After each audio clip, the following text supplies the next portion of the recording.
ప్రియమైన దేవుని పిల్లలారా, ప్రభువారి పేరట మీ అందరికీ వందనాలు. ప్రభువారి పేరట మీ అందరికీ శుభములు, దీవెనలు కలుగునుగాక. ఈ ఉదయకాలం పరిశుద్ధ గ్రంథం నుండి దేవుని వాక్యాన్ని చదువుకుందాం.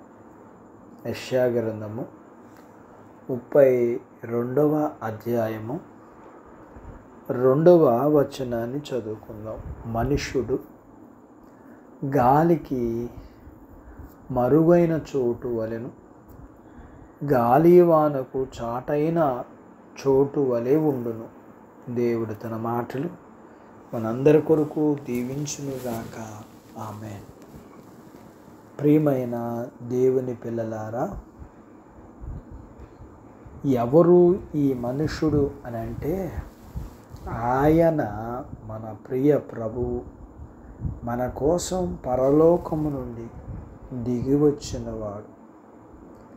తన ప్రజలను ఆయన దాగు చోటు.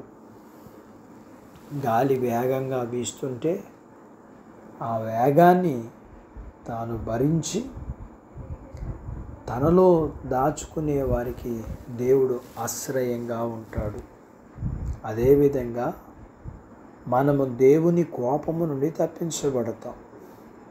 ఆ స్థితి మనము నినివే పట్టణస్థుల జీవితాల్లో చూస్తాం. వారు దేవుని కోపం వారి మీదకి వస్తుంది అని వినినప్పుడు వారు దేవుని దగ్గరికి వెళ్ళి పశ్చాత్తాపడినప్పుడు దేవుడు తన కోపము నుంచి వారిని భద్రపరచటం, అలాగే తప్పించటం మనం చూస్తాం. దేవుని కోపం సొదొమ గొమొర్రా పట్టణస్థుల మీదకి వచ్చినప్పుడు దేవుని కృప కలిగిన దేవుని పిల్లలు నశించిపోకుండా, అనగా దేవుని కోపంలో నశించిపోకుండానట్లు దేవుడే వారిని అక్కడి నుంచి ముందుకు నడిపించినట్లుగా చూస్తాం. అలాగే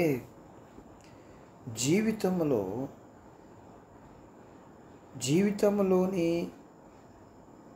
చింతలన్నిటి నుండి, అలాగే చివరికి మరణ భయం నుండి కూడా దేవుడు తప్పిస్తాడు. ఆయన తన రెక్కల క్రింద మనకి ఆశ్రయం దొరుకును. మనం ప్రభు వెనక దాగుకుని సుడిగాలి బలం నుండి మనము తప్పించుకునే అవకాశం ఉంది. అందుకని ఎందుకు బయట నిలబడాలి?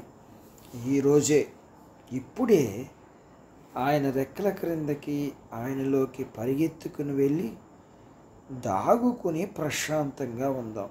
ప్రియులారా, చాలాసార్లు సాధారణంగా శ్రమలు అనే మామూలు గాలి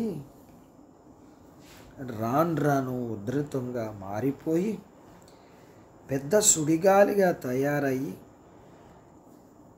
దాని ముందున్న సమస్తాన్ని తుడిచిపెట్టేస్తుంది. అలాగే స్థిరంగా దిట్టంగా ఉన్నాయని లోక సంబంధాలు అన్నీ పేక మేడల్లాగా కూలిపోతాయి. శరీర సంబంధంగా మనం అనుకున్న గొప్ప విషయాలు చెల్లాచెదురవుతాయి. మనం దాగుకునే రహస్య స్థావరం ఆయన. యేసు ప్రభువు వారు ఎప్పటికీ ఆయన చెక్కు చెదరక మనము దాగి ఉండే చోటు కదా. అట్టి భాగ్యత దేవుడు మనకు దయచేయునుగాక. ఆమేన్. దేవుడు తన మాటలు మన కొరకు దీవించునుగాక. ఆమేన్. ప్రార్థించుకుందాం.